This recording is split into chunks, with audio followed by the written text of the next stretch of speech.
Jackie cinemas நேயர்களுக்கு வணக்கம்.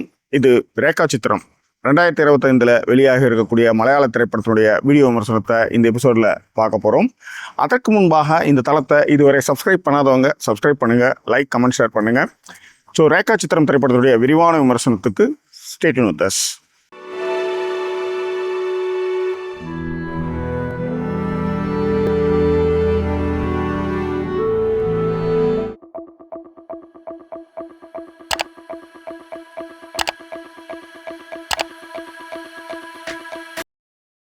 ஆயிரத்தி 1983 ரேகாயோடைய மரணம் ஒரு ஃப்ளாஷ்பேக். இந்த படம் வந்து டிடியில் அப்போ வந்து ஒளிபரப்புனாங்க. அப்போ இந்த படம் வந்து ஒரு பெரிய அதிர்வலைகளை ஏற்படுத்துச்சு. காரணம் என்னென்னா, தமிழ் நடிகை ஷோபாவுடைய மரணத்தினுடைய பின்னாடி, அதாவது அந்த பயோகிராஃபிக்கல் ஃபிலிம் தான் அது. ஸோ இந்த ரேகா சித்திரம் படம் என்னன்னா, ஒரு நடிகையாக போனவளின், நடிகையாக முயற்சித்தவளின் கதை தான் இந்த ரேகா சித்திரம். இந்த திரைப்படத்தினுடைய கதை என்ன? சஸ்பெண்ட் செய்யப்பட்ட police officer Asif Ali போஸ்டிங்காக wait பண்ணிட்டு இருக்காரு. அவருக்கு ஒரு போஸ்டிங் கொடுக்குறாங்க. ஆனால் அவர் போஸ்டிங் போன இடத்துல என்னன்னா, ஒரு வழக்கு அவர் கையில் சிக்குது. அவர்கிட்ட ஒரு கேஸ் வருது. அந்த கேஸை பின்தொடர்ந்து போறாரு. அதில் ஒரு சக்ஸஸ் ஆனாரா இல்லையா அப்படின்றது தான் இந்த திரைப்படத்தினுடைய கதை. அது மட்டும் கிடையாது, நடிகையாக முயற்சித்தவளின் கதைன்னு கூட சொல்லலாம். படத்தோட கதாபாத்திரங்கள் எப்படி நடிச்சிருந்தாங்கன்னு பார்க்கலாம். ஆசிஃப் அலி விவேக் கேரக்டரில் ரொம்ப அற்புதமான ஒரு நடிப்பை வந்து வெளிப்படுத்தியிருந்தார். முக்கியமாக ஒரு சீன் வந்து ரொம்ப அற்புதமாக பண்ணியிருப்பார். அதாவது இந்த கேஸ் கண்ணை கட்டி காட்டில் விட்ட மாதிரியான ஒரு கேஸ். ஆனால் அந்த கேஸை யாரோ ஒருத்தவங்க வழிநடத்தின்னு போகிற மாதிரி இருக்குது. அதுக்கு ரேகா தான் காரணமாக இருக்கும்னு அதை உணர்ந்து பேசுகிற மாதிரியான அந்த சீன் வந்து ரொம்ப நல்லாவே பண்ணியிருந்தார். ஆசிஃப் அலி சுற்றி எல்லாமே நடக்குது. ஆனால் ஆசிஃப் அலிக்கு வந்து இந்த கேஸில் ஏதாவது ஒன்று பண்ணிடலாம் அப்படின்ட்டு பாத்ரூமில் வந்து அந்த கோவத்தை கண்ட்ரோல் பண்ணாமல் அந்த போட்டு பொழக்கிற இடம் வந்து பாத்ரூமில் அடிக்கிற இடம், அந்த தடியன் அடிக்கிற இடம் வந்து ரொம்ப நல்லாவே பண்ணியிருந்தார். சூப்பராக பண்ணியிருந்தார். ரேகாவாக அனஸ்வரா ராஜன் ரொம்ப சிறப்பாக அவங்களுடைய நடிப்பை வெளிப்படுத்தியிருந்தாங்க. ஏன்னா 1980கள் 85 90 வரையுமே பார்த்தீங்கன்னா சினிமா பைத்தியங்கள் நிறையா இருக்கும். இந்த பத்திரிக்கையில் வர புகைப்படங்களை கட் பண்ணி நோட்டில் விட்டுறது, ஏன் சினிமா நட்சத்திரங்களுடைய ஸ்டிக்கர்ஸ்லாம் நிறையா இருக்கும். அப்படி ஒரு சினிமா பைத்தியமாக வந்து அனஸ்வரா ராஜன் வந்து பண்ணியிருந்தாங்க. உண்மையிலே ஒரு சின்ன டயலாக் கிடைச்சா போதும், ஒரு வாய்ப்பு கிடைச்சா போதும்ன்ட்டு சினிமா மீது தவிப்பு இருக்கிற, சினிமா நடிகர்கள் மீது காதல் கொண்ட ஒரு பெண் எப்படி இருப்பா அப்படின்றத மிக அற்புதமாக தன்னுடைய நடிப்பால் வெளிப்படுத்தியிருந்தாங்க அனஸ்வரா ராஜன். படத்தோட ஆரம்பமே பட்டைய கலப்புற ஆரம்பம் தான். ராஜேந்திரன் கதாபாத்திரத்தில் சித்திக் நடிச்சிருந்தாரு. ரொம்ப அற்புதமான இன்ட்ரோ, எஸ்பெஷலி ஃபண்டாஸ்டிக்காக அவர் பண்ணியிருந்தார். மனோஜ் கே ஜெயன் அவரும் வந்து அவருடைய நடிப்பை வந்து ரொம்ப சிறப்பாக பண்ணியிருந்தார். அந்த பணக்காரத்தனம், அந்த மிடுக்கு எல்லாமே ரொம்ப அற்புதமாக இருந்தது. குடிகாரனா 2-3 சீனில் வந்தாலும் இந்திரன் வந்து மனதில் நிற்கிறாரு. அவ்வளோ சிறப்பான நடிப்பை வந்து வெளிப்படுத்தியிருந்தார். ஜோஃபின் டி சாக்கோ அவர் தான் இந்த திரைப்படத்தினுடைய இயக்குனர். உண்மையிலே மிக சிறப்பாக எழுதப்பட்ட திரைக்கதைன்னு சொல்லுவேன்.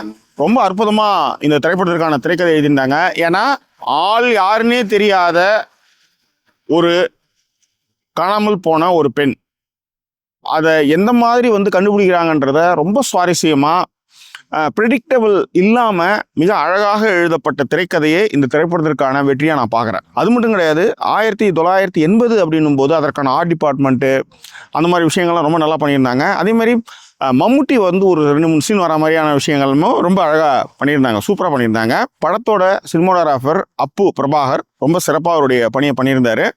முக்கியமாக ஃபஸ்ட்டு அந்த காட்டுக்குள்ளார வந்து இந்த மாதிரி ஒரு இடத்துல பாடி இருக்குன்னு சொன்னதுக்கு அப்புறம் நடக்கிற விஷயங்கள், அந்த இடத்துல வந்து ஆசிஃப் அலி வந்து பனியனோட வந்து அந்த மழையில வந்து இறங்கி நிற்கிற விஷயங்கள், அதெல்லாமே ரொம்ப சூப்பராகவே பண்ணியிருந்தாங்க, ஃபண்டாஸ்டிக்காக பண்ணியிருந்தாங்க. ஷமீர் முகமதுனுடைய எடிட்டிங் படத்திற்கு மிகப்பெரிய பலம். முக்கியமாக வந்து அந்த ஆலப்புயில் வந்து ஒரு சண்டை காட்சி ஒன்று இருக்கும் வீட்டுக்குள்ள நடக்கிறது, அது ரொம்ப நல்லாவே பண்ணியிருந்தாங்க, சூப்பராக இருந்தது. படத்தையும் வந்து ரொம்ப சிறப்பாக எடிட் பண்ணி ப்ரெசன்டபுளாக பண்ணியிருந்தாங்க. கதாபாத்திரங்கள் மிக சிறப்பாக நடிச்சிருந்தாங்க. படத்தோட மைனஸ் பாயிண்ட் என்னென்னு பார்த்தீங்கன்னா, எனக்கு தெரிஞ்சு பெருசாக இல்லை. ஏன்னா சிறப்பாக திரைக்கதை எழுதப்பட்டிருக்கு. அதை நம்ம வந்து நோண்டி நொங்கெடுத்தோம்னா நிறைய சொல்லலாம்னா அது எனக்கு சொல்லணும்னு அவசியம் கிடையாது.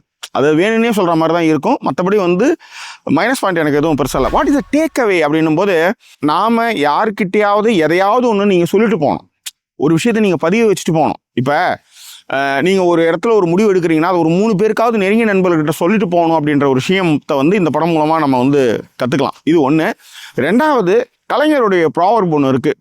உண்மை எத்தனை லேயரில் கீழே இருந்தாலும் அது எப்படியா இருந்தாலும் வெளியே வரும் அப்படின்றதும் 1984 ஒரு சம்பவத்துக்கு வந்து 2024 23 24 வந்து அதுக்கான தீர்வுகளை நோக்கி போகிறதும் வந்து இந்த திரைப்படத்தினுடைய மிகப்பெரிய ஒரு என்ன சொல்கிறது, உண்மை என்னைக்காக இருந்தாலும் சாகாதுன்னு சொல்கிறதுக்கான ஒரு விஷயமா நான் பார்க்குறேன்.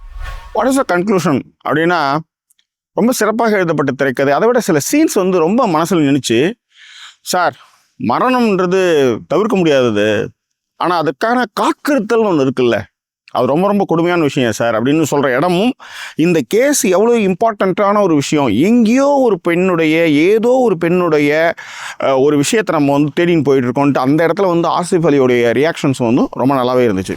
இன்னொரு ஷாட் ரொம்ப பிடிச்சிருந்து எனக்கு. ஒரு சீனு யூடியூபரை வந்து இன்வெஸ்டிகேஷன் பண்ணுறதுக்காக வர்ற சீனு, பிரியதர்ஷனுக்கு என்ன, பிரியதர்ஷன் ஒன்றும் இல்லை, அடுத்த எபிசோடுக்கு வந்து அது வந்து ஒரு லீடு, அப்போ தானே வருவான், அப்போ தானே சப்ஸ்கிரைப் பண்ணுவான்றது ஒன்று. எல்லாத்த விட என்னுடைய விஷயத்தையும் அதில் பொருத்தி பார்க்குற மாதிரி இருந்தது. எழுத்துக்கு வந்து மரியாதை கிடையாது, ஏன்னா அந்த காலம்லாம் போயிடுச்சு, ஆனால் இப்போ நாக்குக்கு தான் மரியாதை அப்படின்னும் போது, நான் ஏற்கனவே பிளாக்லாம் எழுதிட்டு இருந்தேன், ஒரு பைசா நான் பார்த்ததில்ல. ஸோ யூடியூப் இந்த டூல் வந்ததுக்கப்புறம் இதை பேச ஆரம்பிச்சப்போ ஒரு 2-3 பைசாவது பார்க்குறேன்னு சொல்ல வரேன். ஸோ அதை வந்து அந்த யூடியூபர் வந்து சொன்ன விஷயம் வந்து ரொம்ப நல்லா இருந்தது. சின்ன சின்ன விஷயங்களை வந்து தேடின்னு போகிறதும் இல்லை, ஒரு ஒரு ஒரு ஒரு ஒரு ஒரு ஃபோட்டோ அப்படின்ற விஷயம் எப்படி வந்தது அப்படின்ற ஒரு விஷயத்துக்கு வந்து பின்னாடிக்கான ஒரு கதைகள், அதுக்கு பின்னாடி வந்து ஆட்களை தேடிட்டு போகிற விஷயங்கள், பேரலாக ரெண்டு கதையில், அதாவது ஒன்று தேடிட்டு போகிறப்பெல்லாம் வந்து அது வந்து எண்டாகிற மாதிரியான திரைக்கதை. இந்த படத்துக்கு வந்து ஜாக்கி சினிமா சொல்லக்கூடிய மதிப்பெண் வந்து 5க்கு 4ன்னு சொல்லுவேன். உண்மையிலே நீங்கள் இன்வெஸ்டிகேஷன் த்ரில்லர் பார்க்கணுன்னு நினைக்கிறவங்க அவசியம் இந்த ரேகா சித்திரன் திரைப்படத்தை வந்து மிஸ் பண்ணாமல் பாருங்கள். லவ் இட் அப்படின்னு தான் சொல்லுவேன். அவ்வளோ சூப்பராக இருந்தது.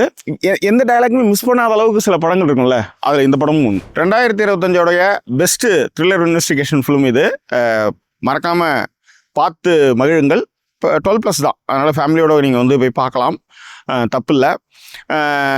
கேமராமேன் சுதா ஸ்ரீனிவாசன் அவர்களுக்கு என்னுடைய நன்றி அன்பும். இந்த ஷாட்ஸ்லாம் என் ஒய்ஃபு தான் ஷூட் பண்ணாங்க. ஸோ இந்த திரைப்படம் குறித்தான கருத்துக்களை, பின்னோட்டங்களை தெரியப்படுத்துங்க. மீண்டும் வேறொரு எபிசோட் உங்களை நான் சந்திக்கிறேன். அது ஒரு நன்றிக்குரிய விருது உங்கள் ஜாக்கி சேகர். நன்றி, வணக்கம்.